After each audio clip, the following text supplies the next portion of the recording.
We're very excited that you all decided to come back, actually, and we have a lot of good information in store for you today. In keeping with the tradition of our CLE, because the second time you do something, then it's a tradition rather than just a practice. I'm not going to introduce our panelists, but I'm going to ask them to introduce themselves. We have Mike Colucci and Sonia Dio here, and each of them has experience in the areas they're going to discuss, and we'll explain that to you as they move through today's discussion. We're encouraging questions. Is that okay with you? Absolutely. We're encouraging questions, and if you do have a question, just indicate that so that I can see it visually, because I have to bring you the dreaded mic.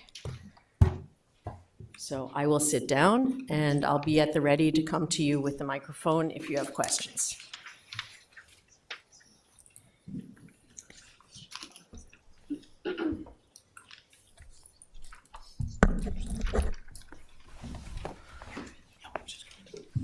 Well, thank you. Good afternoon. My name is Michael Colucci. I practice with the law firm of Olin and Penzer in Warwick, Rhode Island.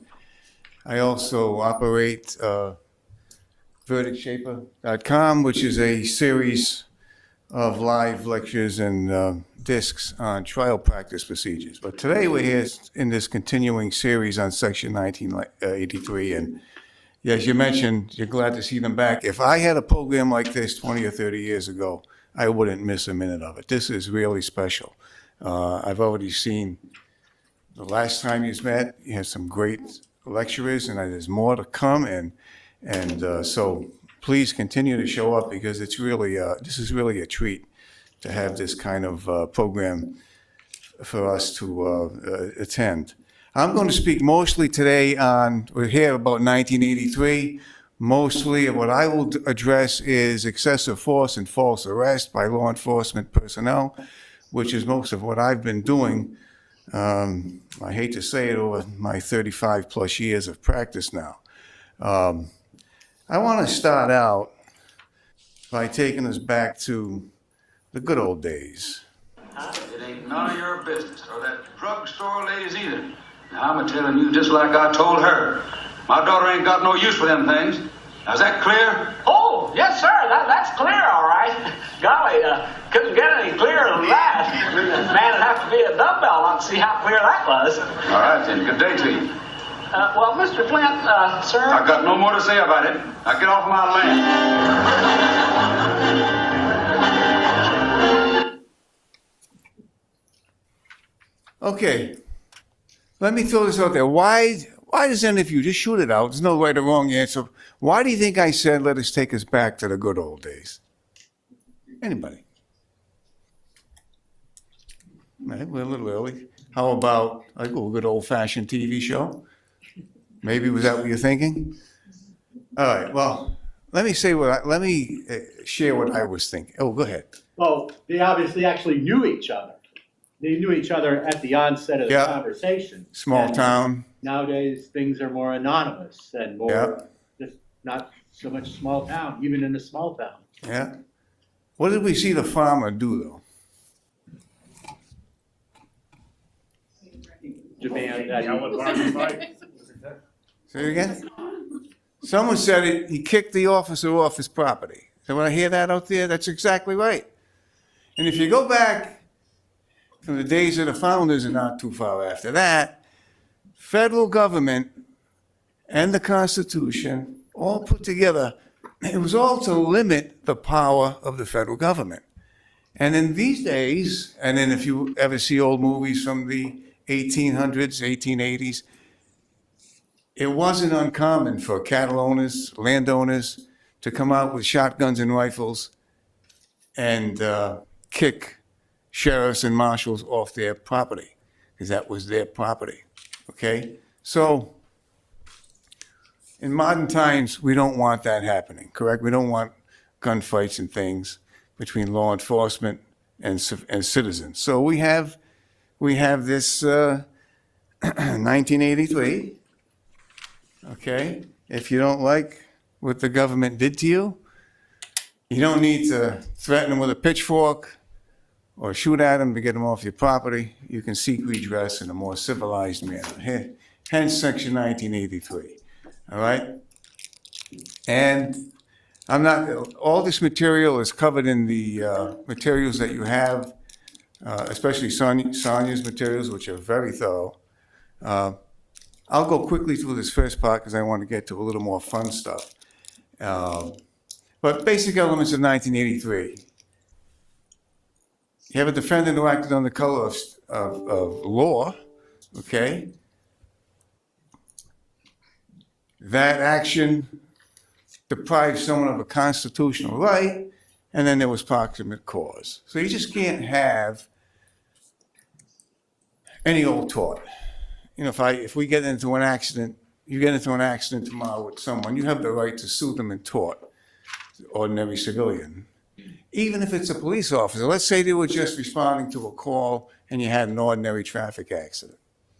Do you have a section 1983 claim? Mary says no, because not acting under color of law. Let's say he's responding in a high-speed pursuit. He's chasing you. Car accident, same car accident. Now do we have a section 1983 claim? Probably yes. High-speed pursuit, now he or she is acting on the color of law, okay? And if you're seized, which we'll get into in a moment, now you have a constitutional deprivation, and if there's injuries, you have a proximate cause. So you see the difference already. The proper defendants, I want to kind of breeze through this as well because you just can't sue anyone in law enforcement under section 1983. State officials, so Rhode Island State Police, in their official capacity are not proper persons under section 1983. There are other causes of actions. The state itself and its officers are not persons under section 1983. Now, I wouldn't get so worried about that because by operation of law and there's collective bargaining agreements or statutes, there's also indemnity provisions because you can sue those individuals in their personal capacity. So State Trooper A can be sued in his personal capacity. Now, you immediately think, well, how am I going to get paid if I win? If they don't have enough assets personally. And state cannot indemnify, a state cannot pay that judgment. But there are indemnity provisions that allow for the state to reimburse the employee in that situation, okay? So I wouldn't get too uptight over those particularities because of the indemnity provisions. But municipalities, cities and towns, and that's a different story. And there are 39 of them in this state, and most of the police action that leads to lawsuits for excessive force or false arrest or any of those things happened from those typical encounters with the city or town policemen. Our state police officers are usually patrolling the highways, so they are not usually involved in that type of activity. So the bulk of anyone that's going to be involved is the city or state, is the city or its employees anyway. So having said that, there's no respondeat superior liability. That's as well established since 1978 under the Monell case. Again, these cases are all in your materials. So it's not enough to say police officer X used excessive force against me, therefore city of Providence is liable, or city of Warwick, or city of whatever. There is no such thing as respondeat superior liability. You have to show something else to get to the municipality, all right? It's got to be essentially because of a policy or custom that was created by the official policymaker of the town or city. And you have to show that the deprivation was pursuant to that policy. Now, right off the bat, you might want to say, well, how many city or towns have policies that say, go out there and use excessive force on citizens? None. You're never going to find that. And that's why it's very, very difficult to establish municipal liability, because that sort of policy in this part of the country does not exist. There's also a way to get around that, though, and that's with this deliberate indifference and policy or custom that's so well established and ignored by the policymakers that it can be equated with an official policy or custom, even though there is no such written policy. So you see the language like so persuasive, so widespread, so ongoing, and nothing is ever done about it. That's a way to get to this deliberate indifference standard and to show, although not an actual policy, there's a constructive policy, so to speak.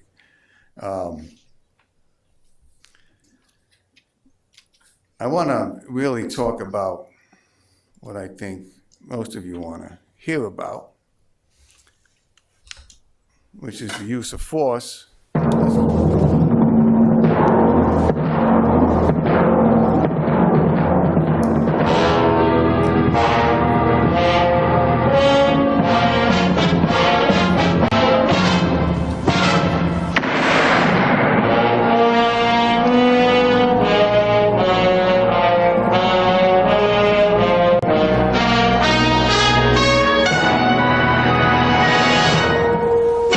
Gunsmoke, starring James Arness as Matt Dillon. Okay, excessive force. We're going to get to this tape. We're going to come back to it and analyze it. By the way, anyone think there was an internal affairs hearing conducted on Matt Dillon? This was 1880. No. Let's talk about excessive force. First thing to know, it's analyzed as a Fourth Amendment issue. Now, there are two amendments that possibly come into play when you're speaking about a force or a restraint or things of that nature. It's Fourth or Eighth, right? Fourth Amendment prohibits unreasonable seizures of a person or property. Eighth Amendment prohibits cruel and unusual punishment. And it's well settled now, after a long history of debate within the courts and then the Supreme Court, what amendment would cover the on-the-street use of force by a policeman. It's Fourth Amendment. Now, there's a little history behind that. It started in the early 70s with a case called Johnson v. Glick, where the court, it was a Second Circuit court, and that decision was followed by years. And that court said it was neither a Fourth or an Eighth Amendment issue. They analyzed it as a Fifth Amendment issue, a taking without due process, taking of your life, taking of your person without due process of law. And that stayed for quite a while, decades, until the 80s. And the problem with that was when you talk due process, don't you all remember the post-deprivation remedy? If you have a post-deprivation remedy, that's sufficient to satisfy due process. So these cases really didn't belong under the Fifth Amendment, because you could always sue, right? You could sue later in tort. So if you don't have a due process claim, then you don't have a constitutional violation. So anyway, that changed in Tennessee v. Garner. Was a shooting case, shot a suspect running from a burglary, and that was Tennessee v. Garner. The problem there was it did say it was a Fourth Amendment analysis, but its underlying analysis didn't hold water, what would later come out, because it used these factors, the need for the, four factors basically, the need for the force, the comparison between the need for that force and the amount of force used. That wasn't too controversial, but what was, third factor was the extent of the injury and whether or not there was good faith on the part of the officer or whether or not there was malicious intent. And what we're going to see when we look at Graham v. Connor, which settled this decision once and for all, was that those things don't matter. Extent of the injury, whether there was good faith or not. Graham v. Connor said it's strictly a Fourth Amendment analysis using what they call the test of objective reasonableness. Okay? Looks at the facts and circumstances confronting the officer at the time. And look at the second one. Without regard to any underlying intent or motivation. Now that was a strict reversal of that fourth factor about good faith intentions on the part of the officer. Without regard to the underlying intent or motivation of the officer. In other words, that's immaterial. The way to remember that, a little phrase I like to use, good intentions will not make a bad arrest good. Bad intentions will not make a good arrest bad. That's what objective reasonableness is all about. If there was probable cause for the arrest, it doesn't matter if that officer hated the person she arrested. It doesn't matter. Okay? And vice versa. First, that officer could be the kindest person in the world, but if she arrested without probable cause, it's a bad arrest. All right? So any animosity between the officer and the person has no bearing on the calculus. Okay? Now, here's another thing you have to remember.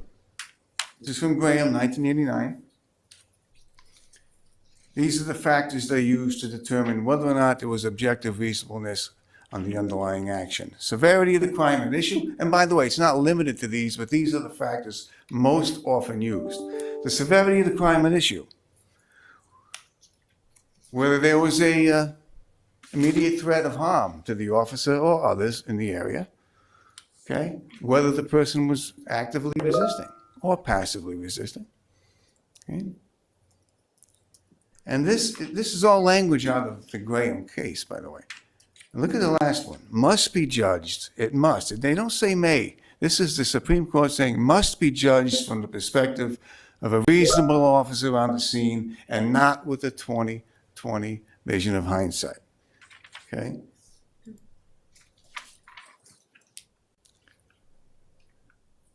Why am I referring to these?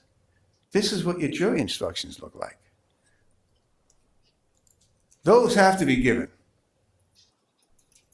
These have to be given, although this first one is kind of what I put on it. But the Graham case actually says you can't look at it in the peace of a judge's chambers. That's what the case used. But that, when you have a jury trial, it doesn't make much sense. So I've often used this, and I get this in a lot of the cases. I get this given. You can't judge it in terms of the peacefulness of a courtroom. You know, since the day of the arrest, there's been a lot of time for thought and reflection. Okay? Officers have to make on-the-spot split-second decisions that we see in the bottom half of this slide. This is right out of the case. This goes into jury instructions. Okay? Must allow for the fact officers are often forced to make split-second decisions in circumstances that are tense, uncertain, and rapidly evolving about the amount of force that is necessary in that situation. So when you're defending these, it's a great instruction to have. When you're prosecuting them, it's a hurdle you have to get over.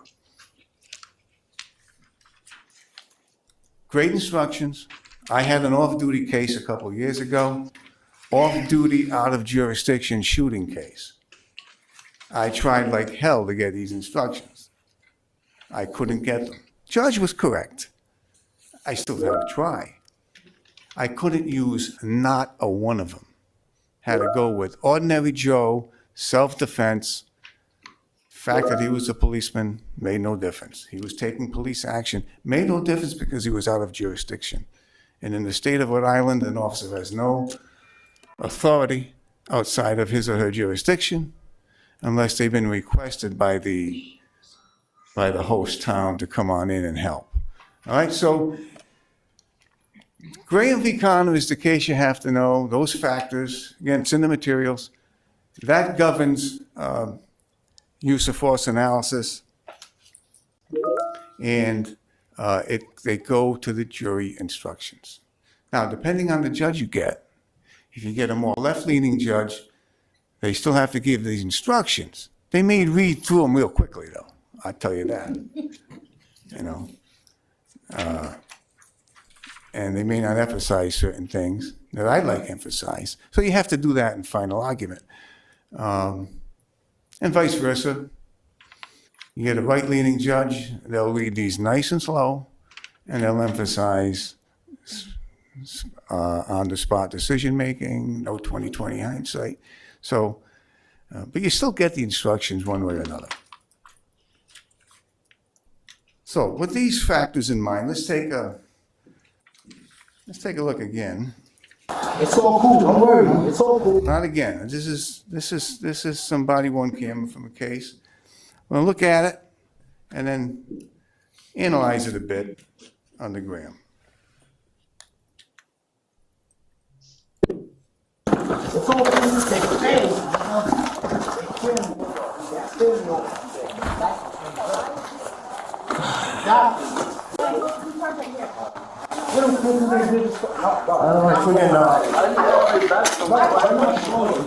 We're going in the fucking car, whether you like it or not. So what happened? Because you're on the gate. What am I going to jail for? What am I going to jail for? Have a seat in the back of the car. See that? What am I going to jail for? What do you want? Yeah, but what am I going to jail for? You're going to jail for domestic. What am I going to jail for? Domestic? I didn't hit nobody. I'm telling you that, no. Because you called, I didn't hit nobody. I didn't do shit. I didn't do shit. She even said that. He got to kill everything. That's why he came. Exactly, nigga. Get in the car. Get in the Bro, car. all you gotta do is Get in the car. It's really simple. What you do? Get in the car. Especially you. Get in the car, you're gonna get sprayed. Watch your face. Watch your face. They're trying to make you for what? Oh my God. What's the bag number? Can you get the bag number down? What is it? 432? Get in the car. Back up. Don't touch it. Back up. What's the bag number? Back up. Yeah, I'll remember. I'll remember. Yo, niggas been Get in the car. Yo, niggas been Get in the car, That's what man. niggas did to me. Get in the car. Nigga, weak, nigga. Get in the car, these niggas. Get in the car. Put your feet in the car. Get it over. Get it over. Put your feet in the car. Just put your feet in the car. She even said it. I teach you niggas how to fool. Just go Get in the car. in the car. Put your fucking feet in the car, man. It's not in the car. We're not going to jail. Get in the car. I already told you. Tell me what I'm going to jail for. Bro. You're really pissing me off. Just get in the fucking car. Put your feet in. Just get in the car. No, you listen to me. It's over. Get in the fucking car. Yo, alright, that's what they're doing. We'll just call another car and we'll drag you.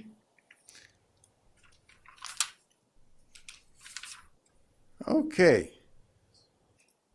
Actual case, we see a lot of all these Graham factors in play here.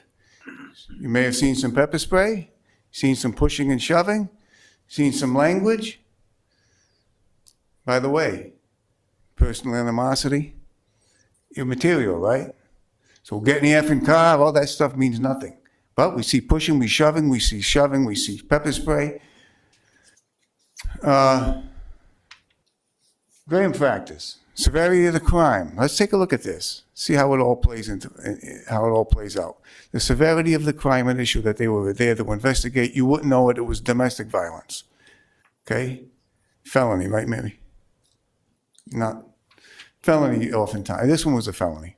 There was a weapon involved. So we got a pretty severe crime, domestic violence.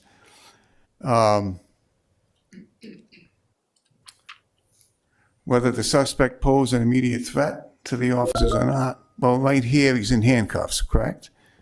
So probably not an immediate threat. But by the way, you don't need all the factors. They can add up and multiply, but you just need one or some. Whether there was any resistance on the part of the suspect. Now, this person was in handcuffs from the get-go, Okay? Who saw some resistance? Show of hands. Okay, what's the first resistance you think you saw? Anyone can shout it out. Oh, I'm sorry, you gotta use a microphone. If you remember. Refusing to obey the orders of the officer. Which orders? Get in the car. Get in the car? Yeah. Okay? Any other resistance? That's certainly part of it. That's verbal, also physical. Yep. Just not getting his feet in the car once he was kind of part of his body, or most of his body was in there. Correct. But he wasn't putting his feet in. Correct. Any other resistance? That pretty much seems to cover it. Getting up and getting back out. Getting out of the vehicle. Yep. Also resistance. Okay. Yeah, getting up and getting back out. Yep. By the way, was he throwing any punches or kicking? Punches or kicks? No. We call that resistance tensing up. Okay? Anyone have any kids? You try and get them to do something, they tense up. No, mommy, I'm not doing it. Pretty hard to get those arms untensed, right? Change a baby, a diaper on a 3-year-old? Don't want to be changed? Is that a job and a half, correct? Resistance. No one mentioned, and everyone missed it, the first line of resistance I'm going to show you right now. It's all cool. It's all cool. Take a stand. All right, he's in handcuffs, right? Heading toward the police vehicle, as you know from seeing the video. Looks pretty cool, no resistance. See if you catch it, though.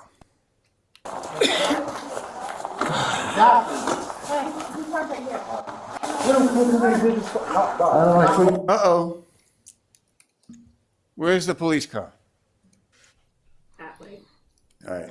He's going that way. He's going in the other direction. That was the first level of resistance. And you'll notice, see if I can stop it.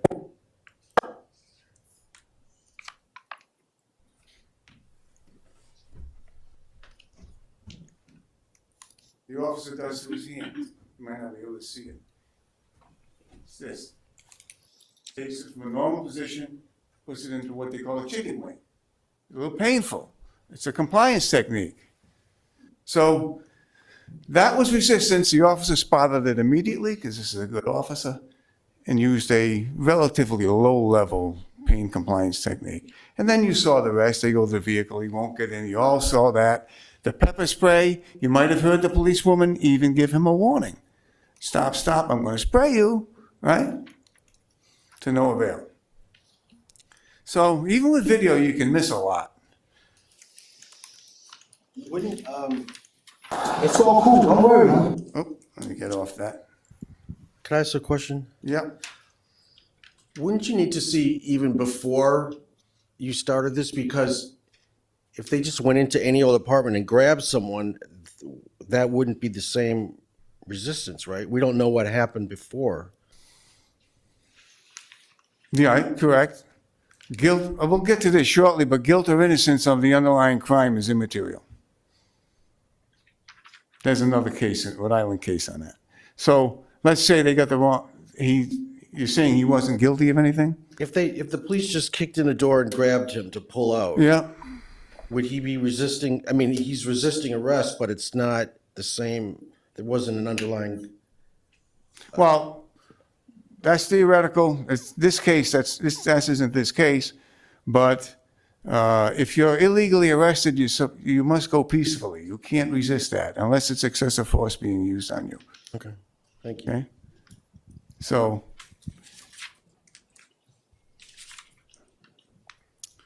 here's the other thing.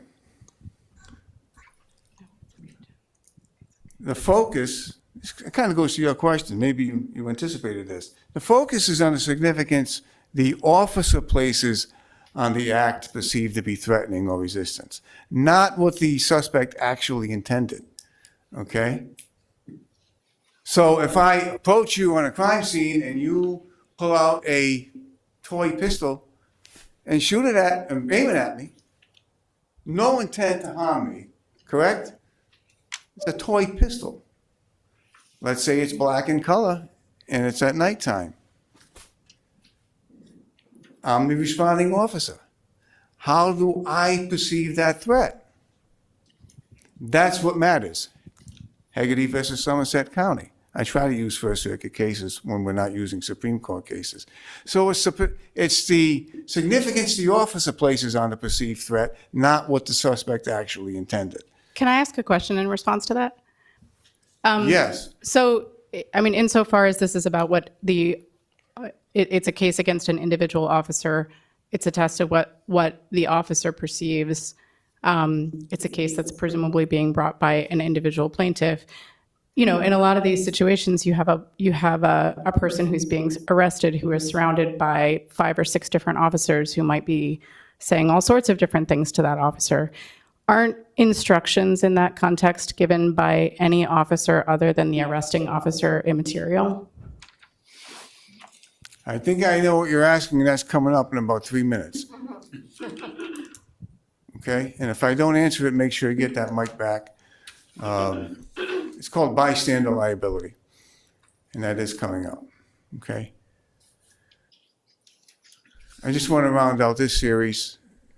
Intentional conduct is required because negligent conduct is not enough. Okay?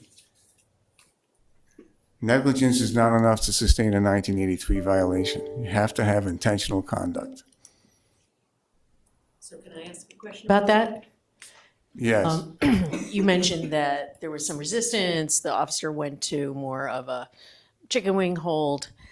If the officer fell at that point and broke the guy's arm, you're saying that wouldn't be relevant because it was an unintentional movement, Correct. as opposed to that he took the chicken wing and broke the guy's arm. If they fell, no intent to fall. It wasn't a throw to the ground. It was a pure accident. That might not even be negligence if it's a pure accident. But let's say there was ice on the ground and the officer wore his nice leather shoes instead of his rubber-toed work boots. Maybe you might argue negligence, but at best it would be negligence, no 1983 violation. There you go. But when you're saying it this way, motivation does matter, though. If you're trying to improve intentional conduct, it does matter. It's a kind of semantic game to say it doesn't matter, because if you're trying to show intentional conduct on the officer, if he's exhibiting hate towards this person and you're saying, oh, it's just negligent, his intent does matter. What the case law says, and this is pretty well settled, I may hate you, but if I'm using objectively reasonable force, that means a guy next to me who doesn't hate you would have used the same force, another objectively reasonably trained policeman, it's not a violation. Okay? I must purposely punch you. Whether I hate you or not, if I purposely punch you, it's an intentional act. If it's excessive, from an objective standpoint, the objective reasonableness of it, it's a violation. If it's not, I'm just telling you what the case law is. This is what the jury, now, whether the jury follows that or not, they may say to themselves, well, the judge told me I can't consider the underlying intent or motivation. But I think he hated him, and I'm going to find against him for that reason. Look, you can't stop that. That's not really what I'm saying, though. Is if you're trying to compare intentional conduct to just mere negligence, that's what I'm saying, is that you might have done it on purpose because of your motivation, and how was that not relevant? Because that officer's trying to say, oh, it was just a mistake, it was an accident. Well, would another objectively reasonably trained officer make the same, quote, mistake? What about the cases where you see these sometimes? The officer pulls out a gun instead of the taser. In that moment of intense excitement, she thought she was reaching for her taser and instead reached for the gun, pulled it out and shot. That's an accident. That's negligence. It may not be intentional conduct. Right? Other factors.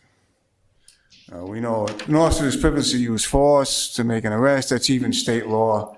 This is what we were talking about a few moments ago. No right to resist an arrest, whether or not that arrest is legal or illegal. We don't want fighting in the street. We want the suspect to go peacefully.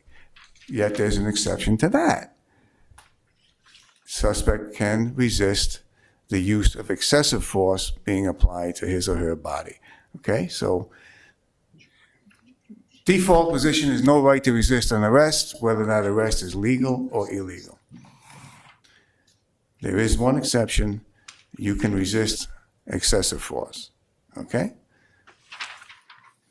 We're going to see how all these things come into play.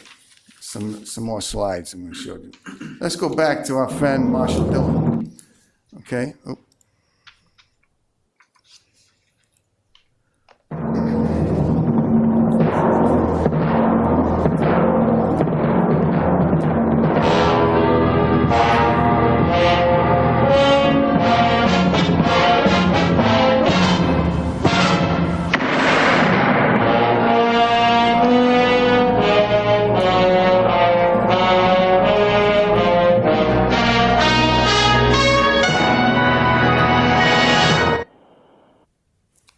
Okay, my first question to you, let's analyze this on the gram. First question is, James Arness, by the way, most of you are not old enough to remember who that is. What did he do?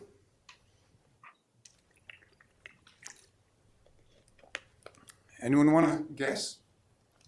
No, it's not that difficult. These are not trick questions. Self-defense. Self-defense. Self-defense? Well, what did he do? Well, No, what did he do? You saw the gun fire. yeah, he was you're right. accosted by somebody with a gun and he Yeah. shot first. Okay. That's the typical response. It's actual, I'm going to fight for that. Any other? What did he do? He shot first and asked questions later. Marshall Dillon shot first. Yeah. Okay. So he shot in self-defense. Marshall Dillon shot first. Any other? He responded to an immediate threat. That's a gram factor. Sounds like, are you with this fellow over here, self-defense? Probably, right? Yeah. He didn't shoot first, he's just faster. He was very fast. He's very fast. Yeah, the other guy pulled first. Okay. All right. Now let me ask you this. Who did he shoot?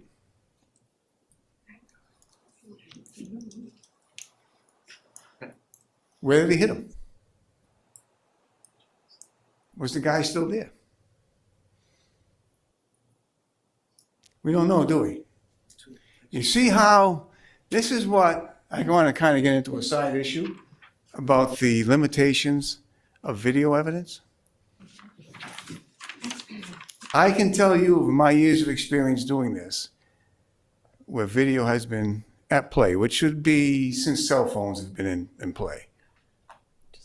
People see things that aren't there. You all saw Marshall Dillon shoot the other guy. Some of you saw the other guy draw first.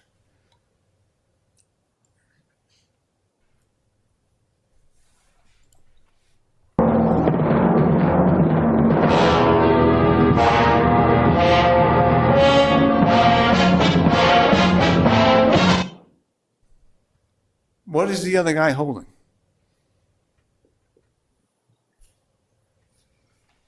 Can't tell, right?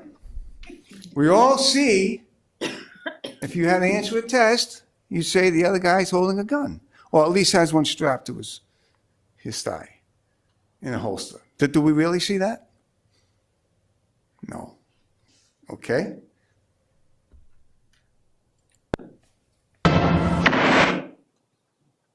Now we see Marshall Dillon fire. Did we see the other person draw his weapon?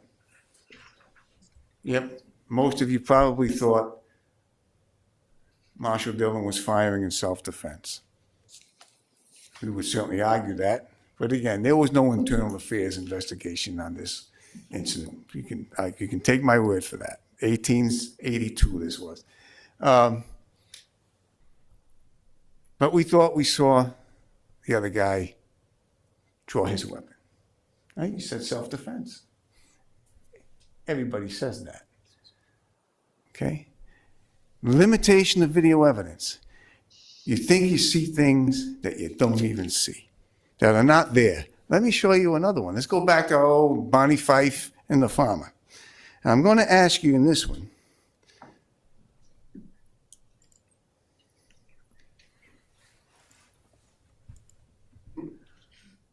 All right. We're talking about threats, perceived threats. Farmer is holding what? Pitchfork. A pretty big one at that. Right? Very close to Deputy Fife. What I want you to focus on now, we just saw a video where I said you see things that are not even there. Okay? Now let's actually focus. I'm going to play this, and I want each of you to focus on the pitchfork. And I'm going to ask you some questions after that. I want you to, now I'll give you some help here. I want you to focus on how many times the farmer moves that pitchfork, either up, down, or in the direction of Deputy Fife, okay? Are you ready to do that? You ready? You know what you're focusing on? Okay, let's go. It ain't none of your business, or that drugstore lady's either. Now, I'm telling you just like I told her. My daughter ain't got no use for them things. Now, is that clear? Oh, yes, sir. That's clear, all right. Golly, couldn't get any clearer than that. Man would have to be a dumbbell not to see how clear that was. All right, then. Good day to you. Well, Mr. Flint, sir. I've got no more to say about it. Now get off my land. Okay.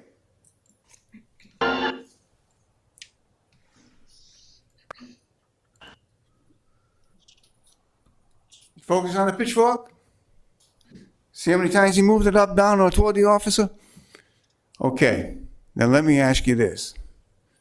Who saw any animals in that film? Hen. What's that? You saw a hen, Goat. a goat. Anything else? How many hens? You saw one. 1, Great. 3. Anyone else see the goat? Anyone did not see the goat? Don't feel bashful. Raise your hand. Of course you didn't, because you weren't looking for a goat. I told you what to focus on, right? You saw one hen. I thought it was a chicken, but I'm not a farmer. Someone saw 3. There were at least 3. Nobody mentioned that they saw a cow.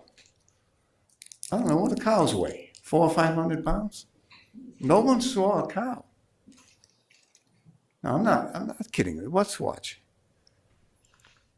No use for them things. Now, is that clear? Oh, yes, sir. That's clear, all right.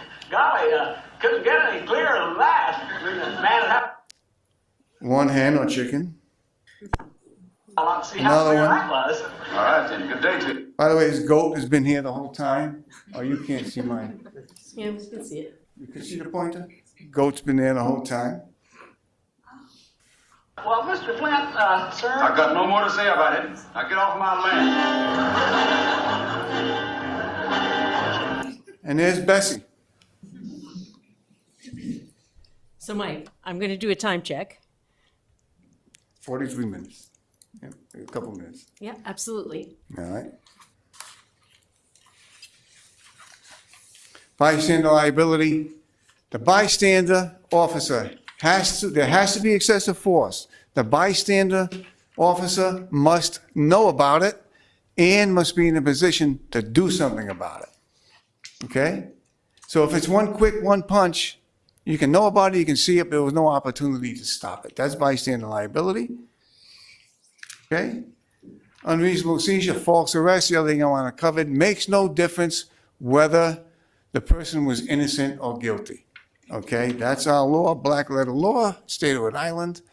This is a case I had, one of my first cases, 1988, 4.5 months in jail. 3 bank tellers picked him out as the bank robber. It turns out it was a lookalike. Judge Laguerre, this court dismisses the case because there was probable cause. If you arrest on probable cause, there's no liability. Even though this person was completely innocent of the bank robbery, he was picked out by the 3 tellers.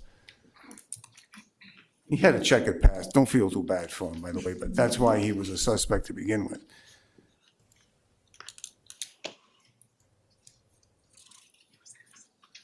Temporary detention, reasonable suspicion. Someone abroad committed a crime, abroad meaning not at their home. May temporarily detain, ask them their identity, what their business is. They don't respond, you may detain them for up to 2 hours without charging. That's a Rhode Island statute, okay?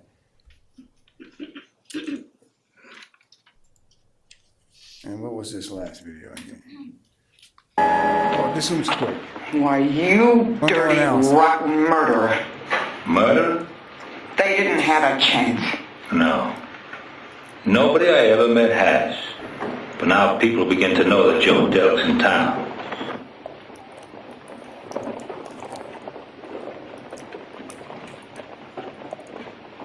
That's so.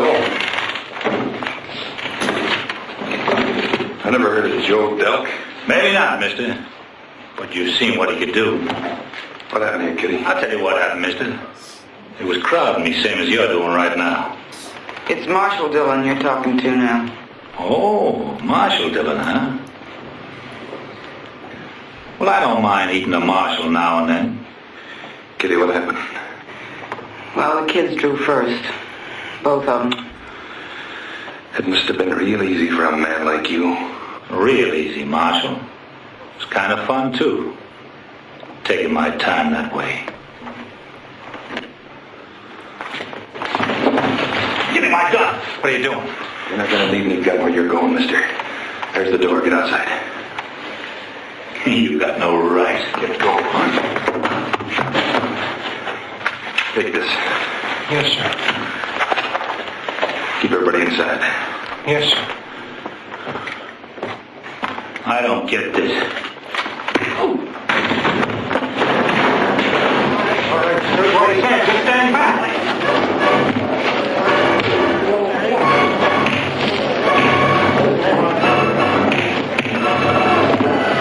Okay, Graham, first punch. Even using the Graham factors, any justification for it? No. Can't be, right? You punched him, you saw it, no trickery video here, no justification for it. What happened after that?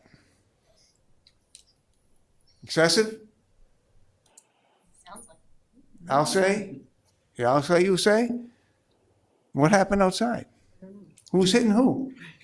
Remember, limitations of video evidence. But let's assume the other guy is hitting Marshall Dillon. What was he just subjected to inside the saloon? Excessive force. So right to defend against excessive force. See what I mean? See how it ties together. Okay, I have to end my presentation. I'll turn it over to Sonia, who's going to continue with this, her topics as well. Okay, thank you very much.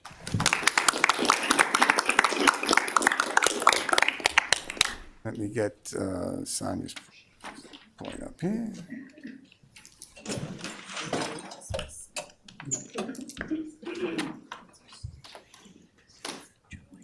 Yes, here we go. It should come up. Ready, Sonia? No. There you go. There we go. There you go. Thank you.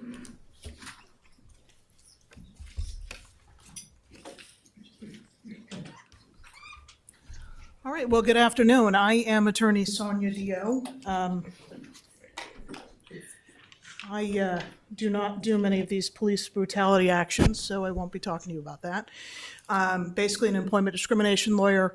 I do some civil rights work, predominantly with the ACLU, although I've had some matters on my own. And here to talk to you a little bit about some of the stuff Mike talked about, and some of it he did not.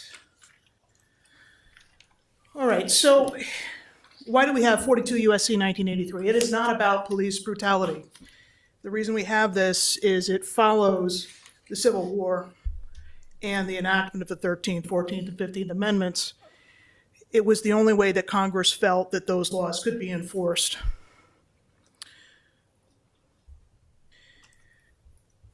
Who was sued? Mike talked somewhat about this. In my world, it can be a little different. There's times when we've brought suits against state officials in their official capacity for declaratory relief.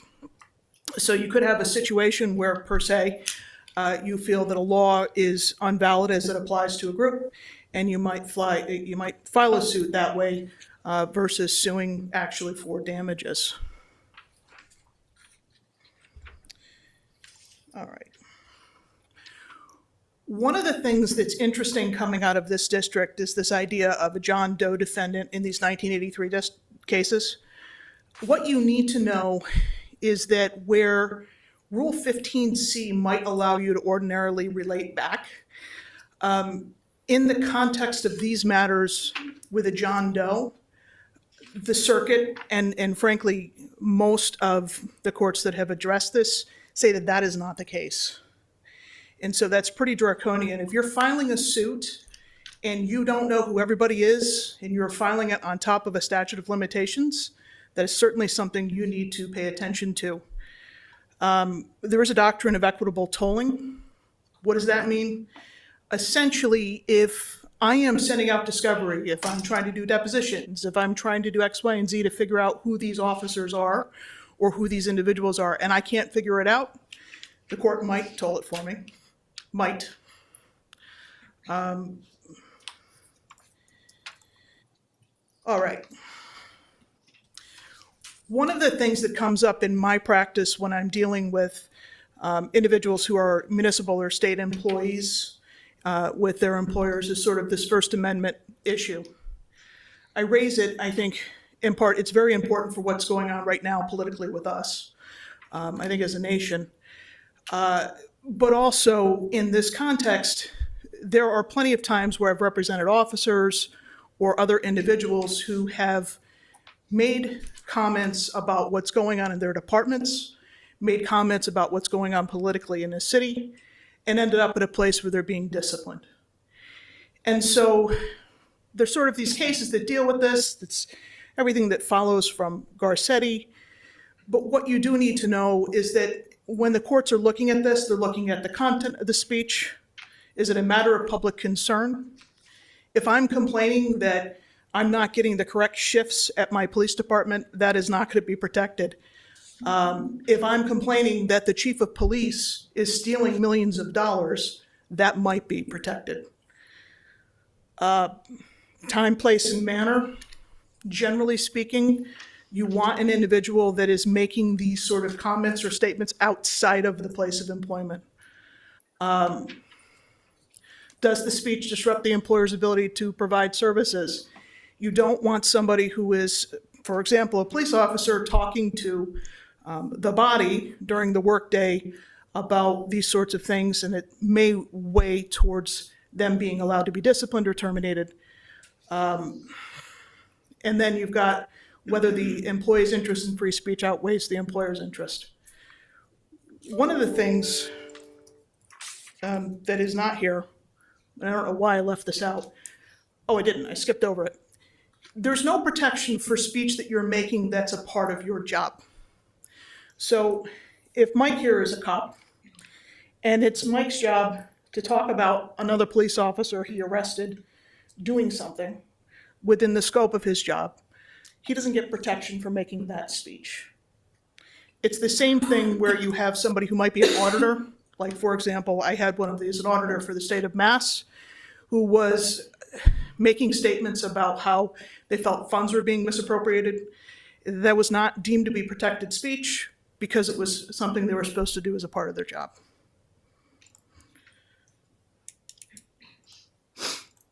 Okay.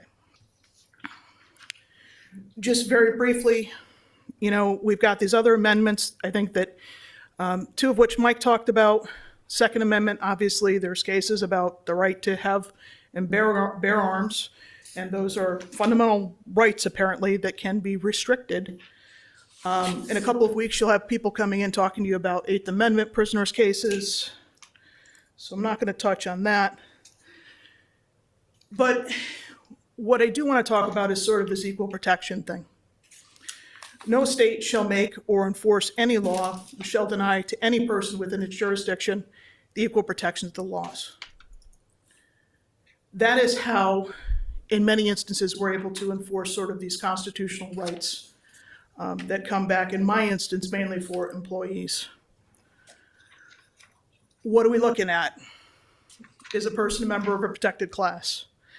Are they being treated differently than another similarly situated person who's not a member of that class? And is the difference due to his race, gender, or membership in that protected class? So traditionally, when we talk about protected class, we are talking about things that are basically country of origin, race, and there's another one. It's in, Religion. Religion, all right. It's not traditionally the other things we talk about, like sex, gender, age. Although those things seem to have been added on over the years. But traditionally, that is not what that was. One of the things that I find interesting is this idea of a class of one. I was listening to the arguments in one of the Trump cases involving the rights of transgender individuals to serve in the military last week out of DC. And the judge was talking about this sort of class of one. And the reason the judge was mentioning this sort of class of one is that she was talking about how the orders seemed to be spiteful, how they seemed to be directed at those particular individuals and not related to any legitimate interest. It's just very interesting. I don't think I've ever proceeded with a case on a class of one, but it is a doctrine, and it seems to be coming up. So when we're talking about equal protection, what are we talking about? We have various claims that come under various standards of review, right? Obergefell deals with the fundamental right to marriage, and that is dealt with on a strict scrutiny basis, which essentially means that in most instances, a government restriction on that is going to fail.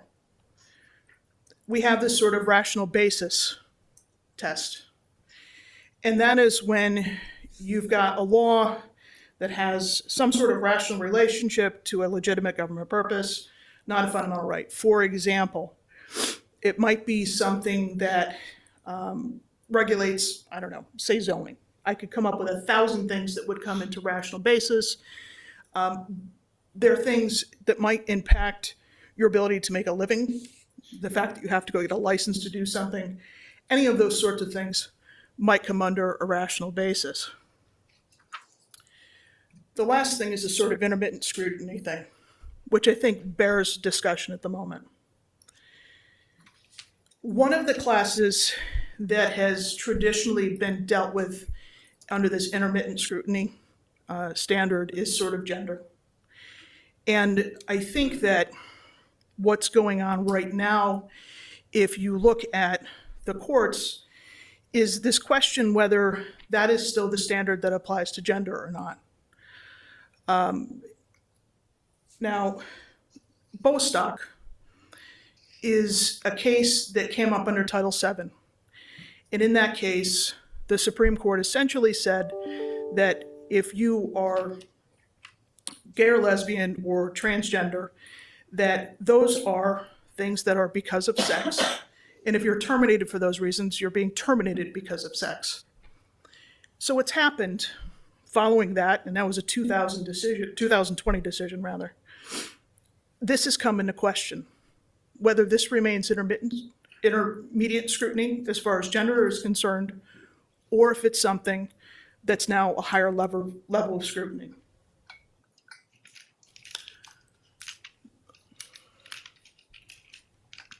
There's a case that's presently pending before the Supreme Court with respect to whether or not individuals under the age of 18 who are transgender or have gender dysmorphia should be able to receive services, meaning hormones or other care, gender-affirming care.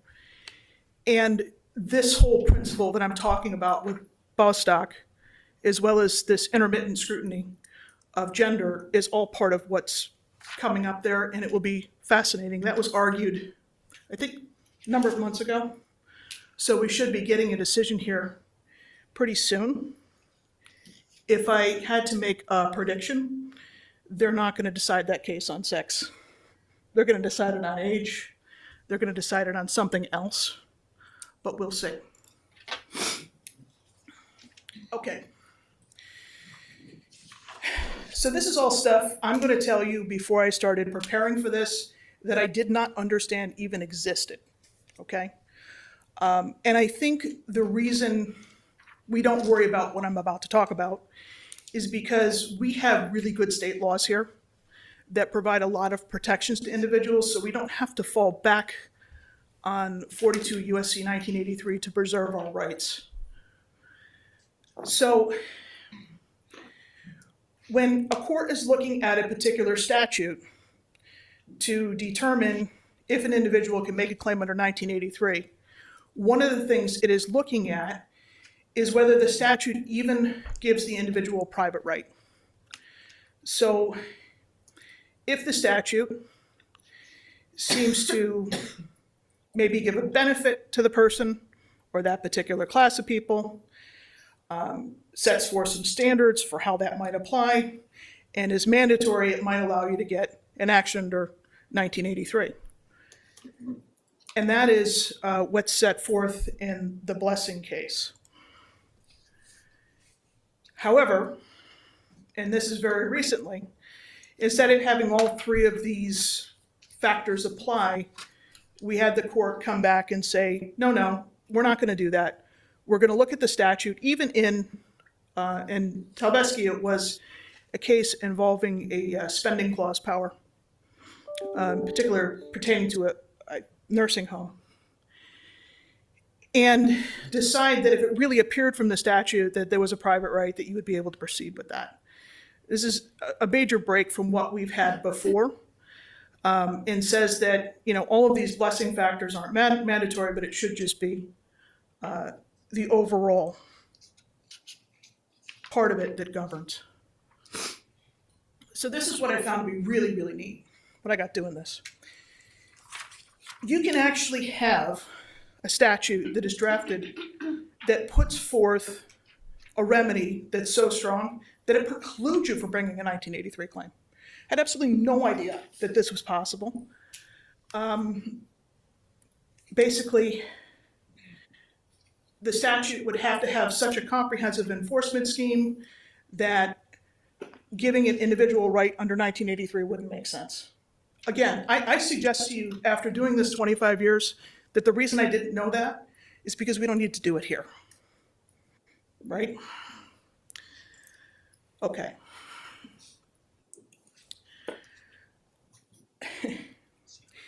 The Americans with Disabilities Act.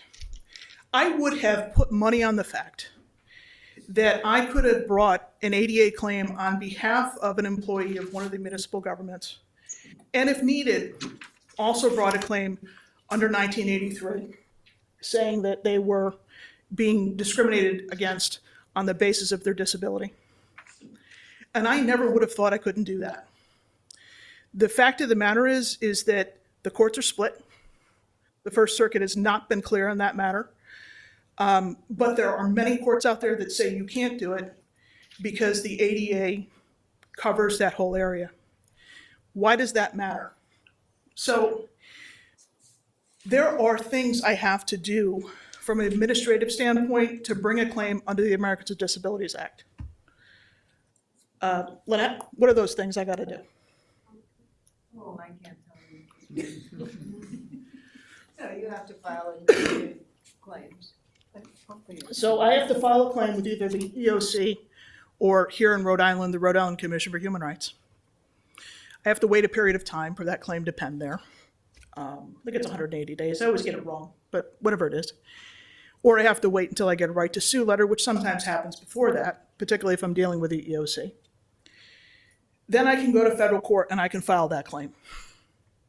I have to file that notice within 360 days of the event, or 365 days of the event happening, right? What happens if I have a client that comes in 1.5 years after they've got a situation where they're being discriminated against because of their disability? That's where this might come in and provide me with a remedy. The fact of the matter is that I would argue 42.112.1, which is our Civil Rights Act, does the exact same thing, which is why I don't go here.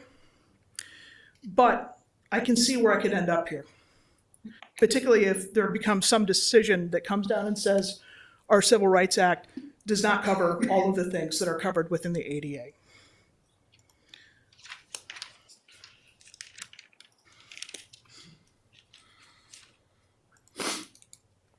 Rehabilitation Act, same sort of thing. What is a Rehabilitation Act claim? A Rehabilitation Act claim is one that I'm normally bringing on behalf of a state worker or somebody who is a student at a school, where I'm claiming that the entity is receiving federal funding and they're discriminating against my particular client, again, because of their disability. And whether or not you can bring an ADA claim and a Rehabilitation Act claim, along with a 1983 Act claim, is very much questionable in the First Circuit. Sonia, does it make a difference that they reference you can't bring the claim for damages? What about injunctive relief? In theory, it shouldn't make any difference. In theory, I don't think it does make a difference. I think there's a way under Title VI that it might make a difference, but I am not going there. Does anybody besides me know what Title VI is? What's Title VI? It's law prohibiting discrimination on the basis of race and national origin if you get federal funds. Right, so Title VI is something... Just like 504, except for... except for its race. Yes, it was Yeah. first, 1964. Correct. Title VI, therefore, applies to your schools, your colleges. It applies to any of those sort of entities that get sort of federal funding. Can I go ahead and bring a claim under Title VI along with 1983? My answer is quite surprising. Maybe not. But here's the thing. The cases that come before this Fitzgerald case that is on the screen here, they said generally, I think uniformly, no, you could not. Then we have this Fitzgerald case come down in 2009 that says, yeah, you know, you can have a Title IX claim, and a Title IX claim I'll get to in a second. And because you can have a Title IX claim, and that's modeled after Title VI, guess what? You can also bring a 42 USC 1983 under Title VI. Again, I'm telling you, these are things that do not come up in Rhode Island because they do not need to come up in Rhode Island. Title IX, it's what I just said. Title IX, Lynette, come on now. Why do we bring a Title IX action? Why would you bring one? Yes. It covers entities receiving federal funds or go beyond the government. Section 1983 would not apply to Brown University, Title IX would. Title IX deals with sex, right? Yes, Gender. but it's limited to educational entities, whereas Title VI extends to all recipients of federal funds, so it's much broader in terms of who it covers. It is. Here's what's interesting about this district. There have been numerous times, and I know I had Judge McConnell rule on one of these for me, where I was bringing what was, in essence, a Title IX claim. I was arguing that Title VII standards should apply to it, which is employment discrimination, by the way. And he held that that was perfectly allowable and okay. And that the acts themselves were passed so close in time, and that the laws amongst them apply crossed them as far as the standards go for liability, that he would allow that, and the First Circuit upheld that. All right, ADEA, age discrimination and employment claims. Now, I would have told you, again, that I felt age probably would come into one of these cases and not even have been questionable. I wouldn't have said to you that it was a strict scrutiny analysis, but I would have given it sort of the same treatment that I would have applied to a gender claim. And I would have believed that that was the level of scrutiny that applied.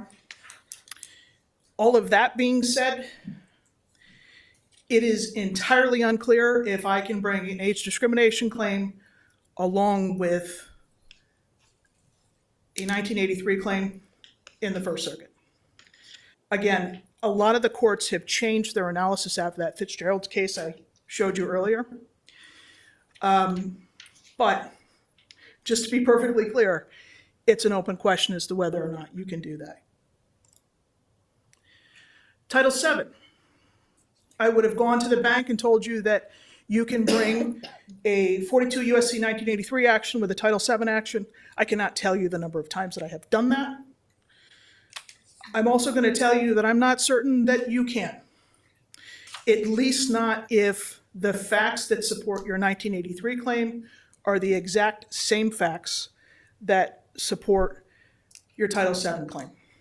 We do have the decision Tang here versus State of Rhode Island, where we had one of the judges here hold that that was perfectly allowable. And there's a number of Supreme Court cases that say it's perfectly allowable. But I'm telling you that the circuits are split.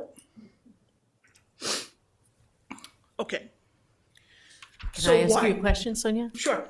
And as a consequence of that, do you plead them both?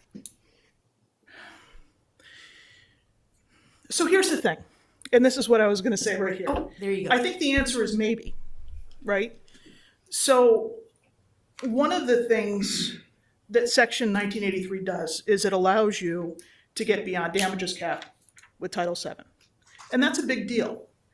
One of the reasons why I think every case I've ever filed under Title VII, I've filed also with a state law claim. The reason for that is because of the damages caps that apply if you end up here in federal court. And I don't recall specifically what they are. I think it's 500,000. It's a sliding scale depending on the size of the employer. Okay. State law has no such caps. So if I'm bringing a claim, I want to make certain that I can get as much money as possible for my client. And if I'm concerned at all about that cap, I'm going to bring both actions. As far as why else do I do this? Again, what I talked about earlier is that there are instances where, for whatever reason, I don't have somebody come in a timely fashion, so I can't file with the EEOC or the Rhode Island Commission in a timely fashion to allow the claim to go forward, which is basically a one-year period. There's also times where somebody goes before the commissioner or EEOC, gets a right to sue, and walks into my office late. Same sort of situation. One of the things also is that the allocation of task between a jury and a judge may differ between Title VII and 1983, specifically as that applies to front and back pay. With those issues, the former being allowed the jury to determine under 7, but maybe not under 83. Okay. So in October of 24, there was a case argued before the Supreme Court. One of the things that has been sort of a given is that I don't have to do any sort of administrative exhaustion to bring a 1983 claim. And there was a case that goes way back where the court said, you know, you don't do this. I think 1982 from here.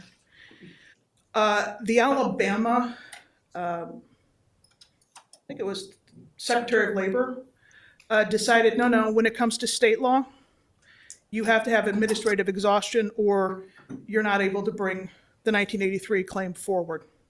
that administrative exhaustion claim being with respect to a Title VII matter. I don't know what's going to happen with that, nor do I know how that's going to play out here if that comes here. But it might make my bringing a 1983 claim more difficult for a client if they've missed that administrative exhaustion window with the commission or with the EOC. We'll see what happens with that. Sonia, I have Yes. a question. So, if you're suing a municipality in Rhode Island, you want to sue in federal court under Section 1983, you'd still have to give the 40-day notice under state law, right? Well, Judge Gibney told me so. Really? No, if you want to bring your state law claims, you preserve it that way, but the state law administrative claim can't whack a federal. Yeah, not for a federal claim. Okay. Yeah. Not the court. I'm glad I asked. But I did have Judge Gibney tell me I had to. I had Judge Gibney tell me that I had to send the 45, is it a 40-day notice of claim? 40 days. 40-day notice of claim before I could bring a First Amendment claim on behalf of an officer that was employed by Cranston. So, I don't know. I'm not saying she's right or wrong. She stayed my matter, let me do my 40-day notice and then come back. But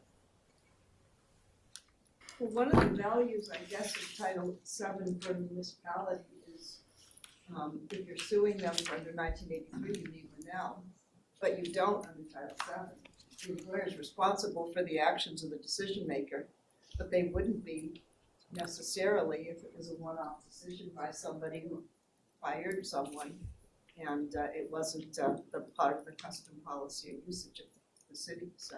which is exactly, yeah, it's exactly why we like Title VII and 28.5, which is our Rhode Island Employment Act. 1981 claims. You cannot bring a 1981 claim if you are employed by a municipality against a municipality or against the state if you're employed by the state. So there's materials in here about the Religious Restoration Act. And you can certainly take a look at them. I think what you do need to know is that under it, Congress is trying to set up a situation where unless there's compelling interest, that the individual should be allowed to engage in their religious activities. The test is here. It's in the materials I sent you, or you'll be sent. Just know that that act was declared unconstitutional as it applied to the state, so Congress enacts the Religious Land Use and Institutionalized Persons Act of 2000 to kind of pick some of that up.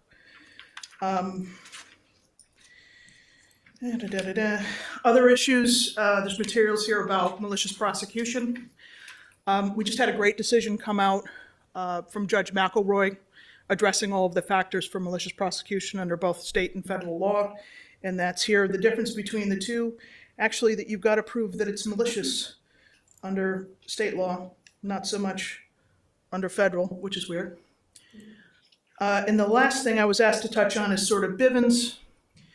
What you need to know about Bivens is that it's not dead yet, but Bivens seems to apply only where Bivens applies, which is this very narrow thing where you've got a Fourth Amendment seizure by federal officers with a warrantless search. You've got a couple of other instances there. One is an employment discrimination matter in violation of due process. And then you've got this sort of Eighth Amendment violations committed by federal prison officials. All I will say about that is that Buddy DeLuca has a matter up on appeal right now to try to figure out how all of that applies with Wyatt. It's very unclear to me. I think Bivens is probably pretty well dead, and I think it'll be dead sooner than later. So I wouldn't rely on it. But it's the only way you can actually go after a federal law enforcement agent. Okay. Can I ask another question? Sure. We've got a minute. Why do you think that people are really starting to parse the word sex versus gender identity versus sexual orientation in the last 3 weeks? Bostock Yeah. versus Trump. I think, you know, there is a school of thought that when we were originally talking about sex back in the 1960s, back in the 70s, when we were talking about these acts and into the early 80s, I guess, we weren't talking about that as being a separate construct than gender. And we are today. I mean, society has changed. It'll be interesting to see what happens with these. My personal opinion is that his executive orders are uniformly unconstitutional and unlawful. And we could have a long discussion about that. I could have taken the entire time and talked about that. But we'll leave it there and we'll see what happens. Spoiler alert, because you've been emphasizing this throughout.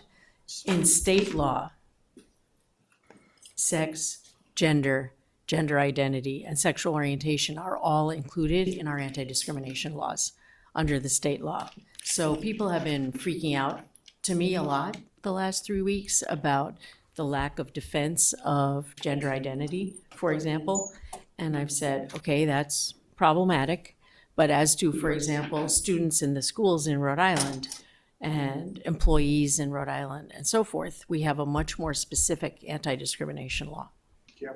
I don't know if it's that much more specific in the schools. We're relying on the Commissioner of Education and whether the individual school departments are complying with their directives. As a matter of employment law. Yes. And 42-112, it's very robust. Ellen? I mean, I also think there's a concern about the supremacy clause and federal funding, because all the schools get federal funding, and you have the Dale case involving the Boy Scouts and whether, you know, state law, how state laws protecting people on the basis of sexual orientation and whether they can be enforced against certain defendants. So I would be not as sanguine as you, depending on where we go, what the Supreme Court does with this issue. I shouldn't have appeared sanguine. I just was glad there's an argument to be made. And if you want to understand the other part of that, I encourage you, go ahead and read the brief that was submitted for the individuals out of Alabama that are in the middle of this transgender minor medication case. Read that brief, you'll understand what the other side of it is. And the other side of it is that, you know, essentially, they're not the same thing. We're not making a decision based on sex, we're making a decision based on age. And it's got nothing to do with sex, because sex is a biological construct, not something that apparently is in your brain. So. Also, be careful about timelines too. So if you're going to rely on the Rhode Island Civil Rights Act 42-112, it doesn't say anything about gender identity in there, the way the Practice Act does. So make sure you get it in the Rhode Island Commission of Human Rights in 1 year. Don't think you have the 3 years that you do for, you know, race, sex, national origin, because that's in 42-112. But the others that are in the Fair Employment Practices Act, like sexual identity and the other ones, they're not in 42-112. No, you're right, Mr. Ford. And one other thing, and you all have to go, I'm sure. Before the House Judiciary Committee tonight is a bill 42-112.1-1, which would codify sort of this 1983 thing stuff we've been talking about into state law. And if that's something that you think is a good idea, and I think it's an excellent idea, because really the state constitution really doesn't give a mechanism to enforce our rights under it in the most instances. I'd suggest that you contact your representatives. Thanks. And I'm going to do a spot poll as we're wrapping today. Some of our future presenters have asked me to poll the group, and don't be shy, just answer these questions honestly, or you can choose not to at all. But the question is, how many folks who are participating have primarily done work of this sort on the plaintiff's side? And on the defendant's side? And how many folks who are participating have done 3 or more cases of this nature in their practice? And how many are kind of new to this area? Okay, we've got about a 50-50 split on all factors.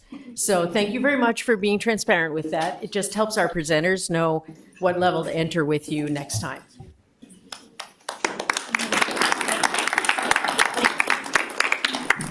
Two administrative things. I emailed everybody the materials from today. If you didn't get that, let me know, Megan Kenny, and I'll email them out to you. And also, if you were here at the last session and we told you not to take back your certificate, we were wrong, let us know so that we can make sure that you get CLE credit.